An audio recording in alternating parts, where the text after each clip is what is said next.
Come on, man. Look how sick this is. And they said they were out of stock.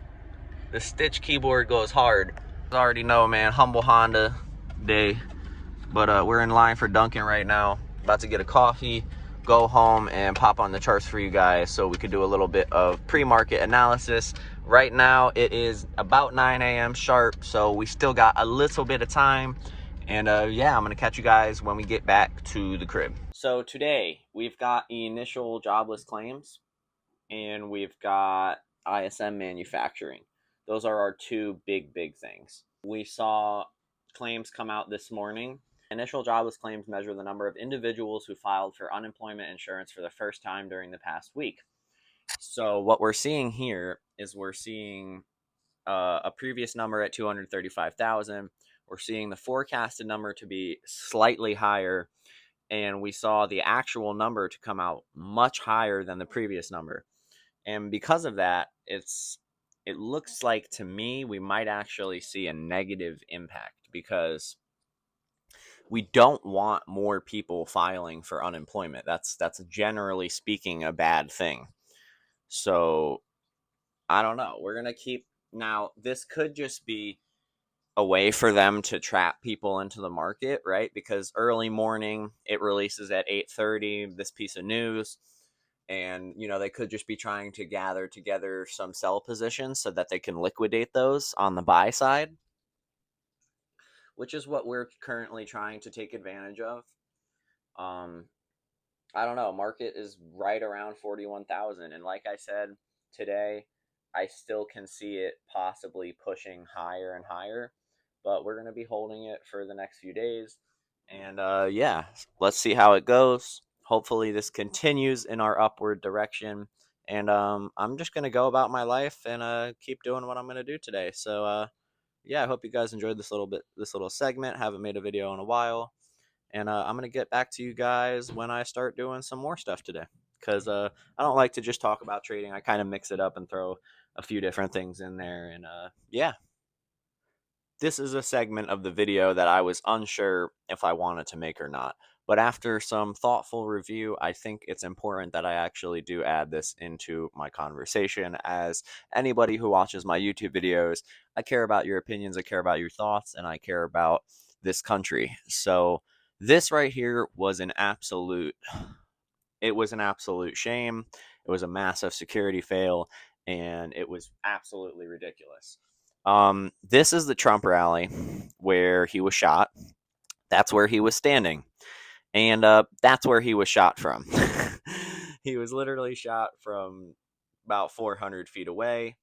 I just don't understand how, in the Secret Service, there was nobody there to, they just did not find it necessary during any presidential rally to have people that are, guarding these areas. That's just not acceptable. And you know what? It goes further than this. It goes to what this man's goal actually is, right? Because as a Republican in the entire Republican Party and versus Democrats, there's a few key differences, right? One, Kamala Harris has already spoken very strictly on her views on gun laws. She thinks that assault rifles should be banned. No more importing of assault rifles. So that means that when somebody invades us, they're just going to run us over and kill us. And I'll tell you right now, the Americans that already do have assault rifles, they're not fucking giving them back. They're going to shoot you if you want to take them back. Another thing is going to be taxes. So this woman right here, she has not came out and said anything related to lowering your taxes. So, okay, the more money you make, the more they take, right? So you hit 100,000 a year, and they're taking 25% just in your federal income tax. That is not including state tax, Social Security tax. That's not including any of the other taxes that they have. So by the time you're done, they take about 35%. So that means that you work all year and they take a big portion of your money. This is where I get frustrated. Funding this war with hundreds of millions and billions of dollars of money. And it's coming from the United States, and it's coming specifically from the Democratic Party. So, and I really don't agree with this. And if you want to know why, this is something I really, really want to speak out on quite a lot because I find it very disgusting. The fact that Democrats that are currently in office have not vocalized and made anything about this, right? These are U.S. monuments from heroes in our country. And I mean, for God's sakes, they're literally writing Love Hamas, which is a terrorist group. And that's on a U.S. monument, right? There needs to be punishments for these people, and it has to be further than just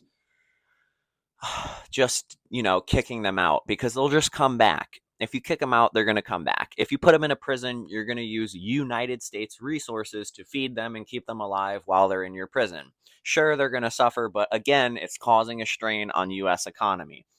So when you see large groups of people that are like this, okay, that are like this, right, actively destroying U.S. monuments, these people, I don't know how to say this kindly, but they should be like eliminated, like gone.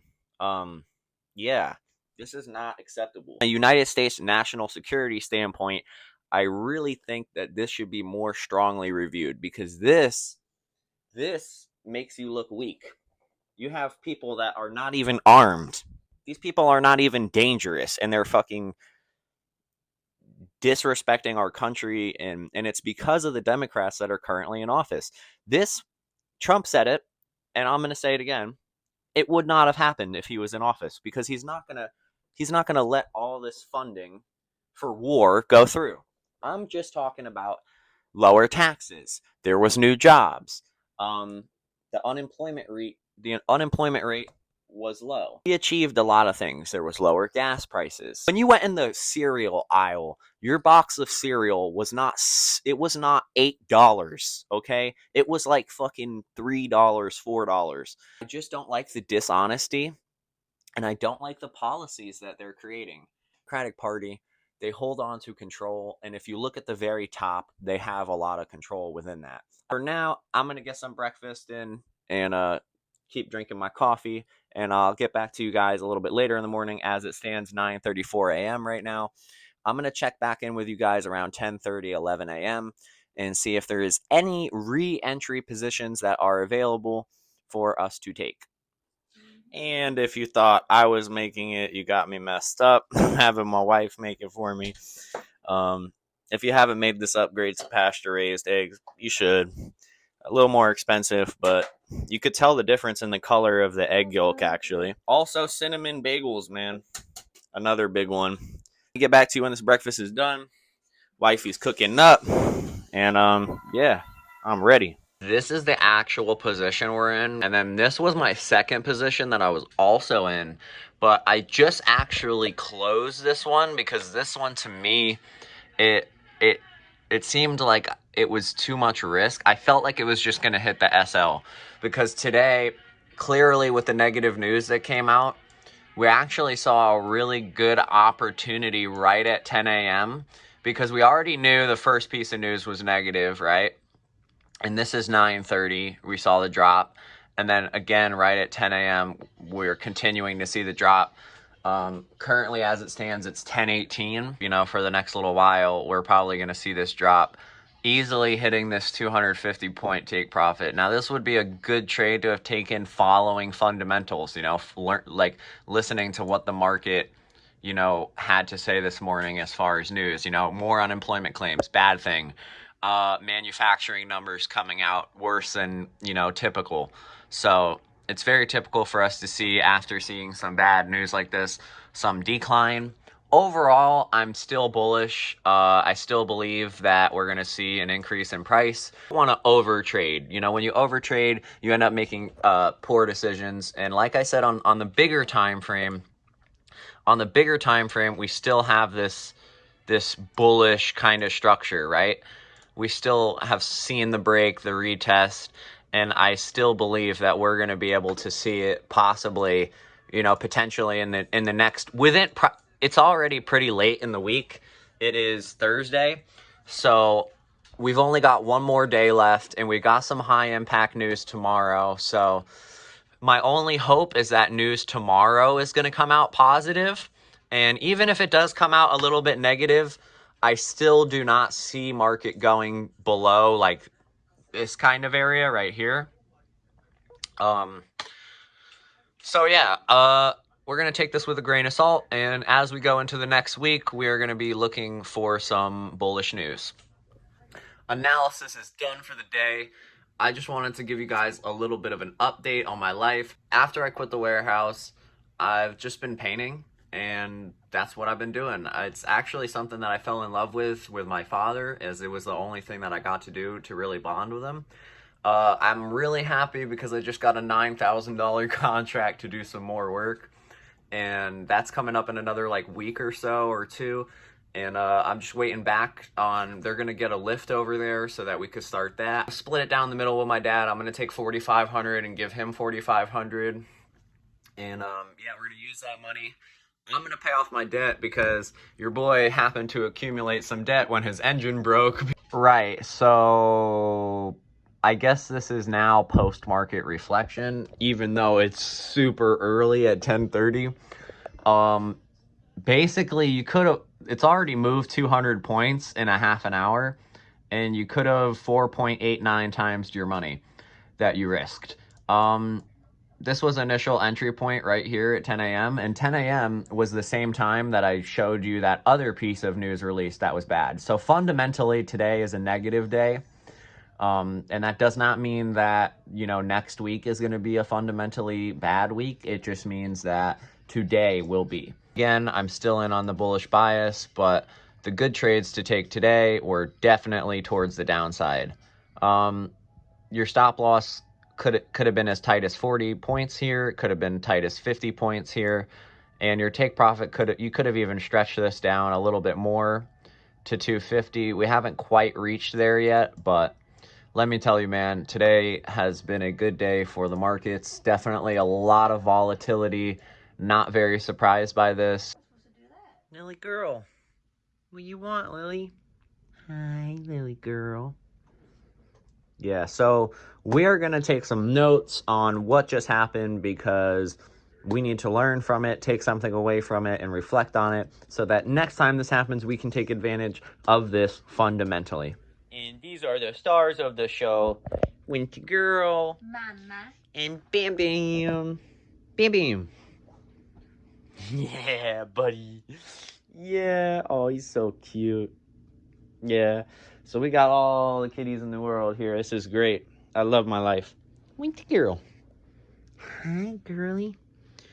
Yeah. Oh, yeah. Bam. He's excited. He's excited. So he's chewing on your bucket. Yeah. I do try and put that up so he can see out. I think he figured that out. Mm. Yeah, I think he figured. So yeah. We came home. We had a bag of catnip for all of them, and he forgot to put it away. And we came back from Walmart, and it was all torn up all over the table. Oh, wonderful. Yeah. You know, we're chilling now.